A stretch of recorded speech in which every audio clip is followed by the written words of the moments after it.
Hello, hello. So I have questions about knitting, and I don't use pattern. I do everything like I feel. So I'm gonna explain to you how I do that.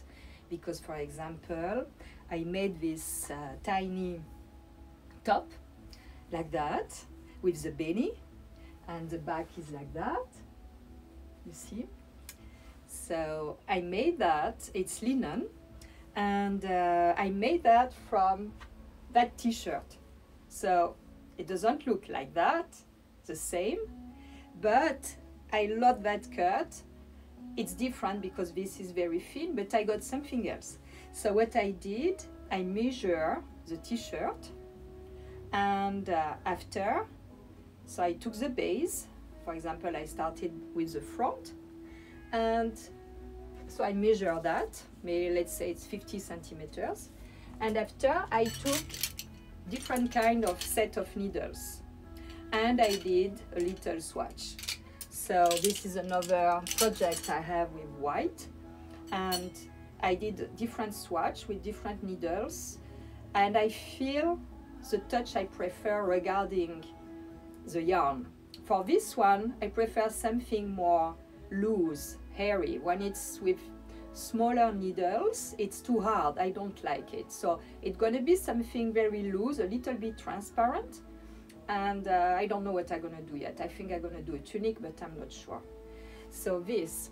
And for this one, I took needles a little bit thinner, and I did it. So after having my swatch, I know the amount of loop I have to have and the amount of row I have to raise. And after I calculate and I say, okay, I need to stop here. I measure on the t-shirt, I stop, and after I know, okay, I separate in two, and I'm gonna start to do diminutions. But this, for me, I do it instinctively by deduction. Regarding the measure I'm going to get at the end, I know if I have a certain amount of loop, I have to take them to diminish them to get, for example, 5 centimeters here instead of that. So I'm going to do my diminution regarding what I want to get and also the height. When I finished that one, it was too long. I ironed it, and I wanted to have a tunic. And when I tried, it was not okay, it was not going very well. So what I did, I washed it in the washing machine and hair and dryer, medium heat, and it became like that, and I love it now. So I can wear it like that. I can wear it also like that. See? So it's very simple. There is nothing extraordinary, but it's a very pleasant material. I can also, if I want, make another style, do something like that. Voila. So to knit, it's that. You have to have first a base. When I did this tunic at the beginning was a sweater that I bought at H&M long time ago. And I love that gray sweater. And I took the base of the sweater and I did the same. I measure, I checked. I wanted to have something loose and very soft. This is really soft. So I checked, I did my swatch, and after I did the amount of loop and the amount of row, and the same thing for the diminishing and the same thing for the sleeves. I wanted sleeves thinner than the original sweatshirt, so I make them thinner. But it's like that. And for example, for the infinity scarf, I don't have round needle, so I did a big scarf, and I seam it, and I have the infinity scarf like that. So it's very simple. You have first to measure and do a swatch. When you have done your swatch, you can do anything you want. And these are very simple thread.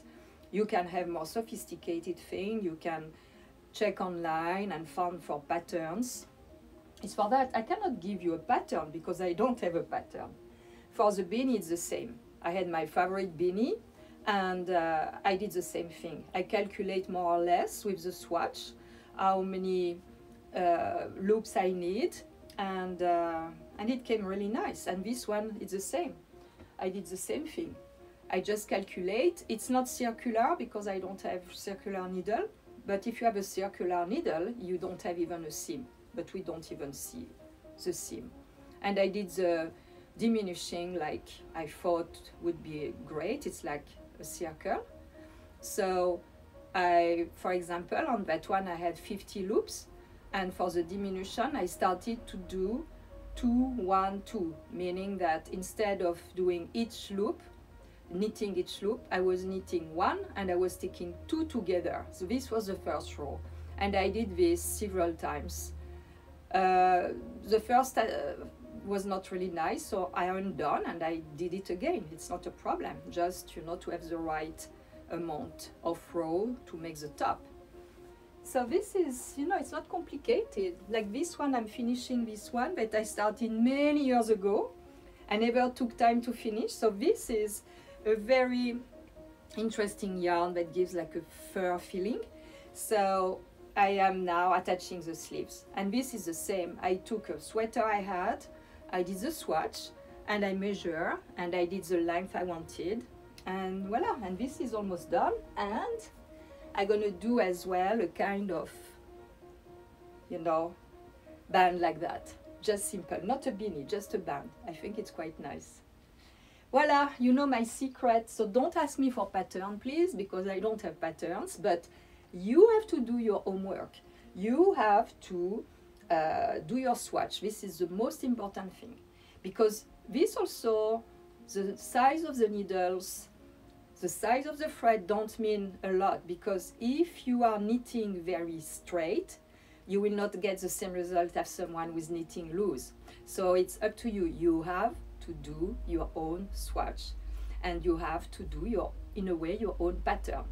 You can write everything when you have your measure, and to know, for example, in front, the amount of row you did up to the diminution of the sleeves, of the side, to have the exact amount, same amount of row in the back as well. So you can write them, or you can simply measure.